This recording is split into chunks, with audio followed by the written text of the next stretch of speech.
Sa kabila nga po ng pagiging busy ni Stephen Curry sa kanyang training camp sa China, hindi pa rin naman ito nakakalimutan ang kanyang role sa Golden State. Sa katunayan, isa sa mga nagbibigay opinyon sa kanilang ginagawang desisyon sa free agency at trade market. At ayon sa naging pahayag nito, hindi pa rin naman gusto ang kasalukuyang istruktura ng lineup. Kung gusto nga talaga ng Golden State na maging competitive sa West, kailangan nilang makabuo ng lineup na para maging contender. Sa madaling salita, mukhang pinapahiwatig nito at pinapaalam sa front office ng Warriors, kailangan pa rin talaga nilang kumuha ng mga bago at mas mapagkakatiwalaang player. Well, matagal-tagal pa naman bago magsimula ang bagong season, kaya makakagawa pa rin naman sila ng trade sa mga susunod na linggo na siyang magpapa-improve ng husto sa kanilang lineup at ikakatuwa ng kanilang superstar na si Stephen Curry. Sa kabilang banda naman, sinabi na nga ng Los Angeles Lakers committed sila na magkampiyon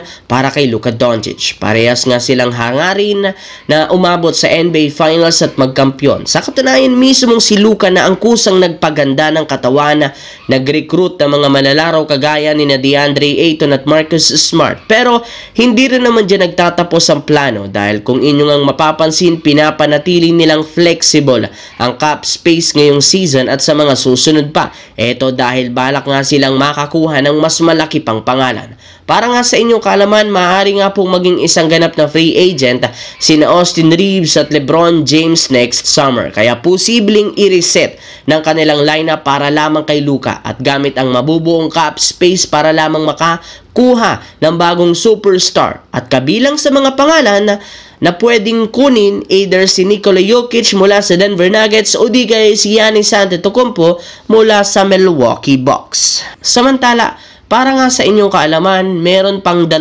buwan bago mag-umpisa ang bagong regular season, kaya may chance pa ang mga teams na kumuha ng mga bagong player.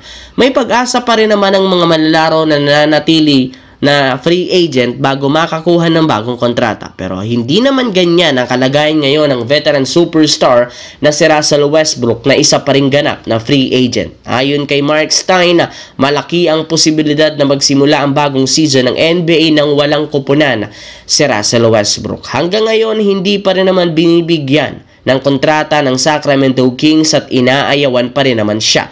Pero hindi na rin naman ito nakakagulat dahil sa kanyang edad. Bukod dyan, sa kabila ng kanyang kakayahang makapagdala ng triple-double, makagawa ng hustle plays, paminsan-minsan mas marami pa siyang nagagawang mali na siyang naging rason ng mga pagkatalo katulad ng nangyari sa Denver Nuggets. Kaya hindi na nga kayo dapat pang magtaka kung isa pa ring free agent si Russell Westbrook kapag nagsimula na ang regular season.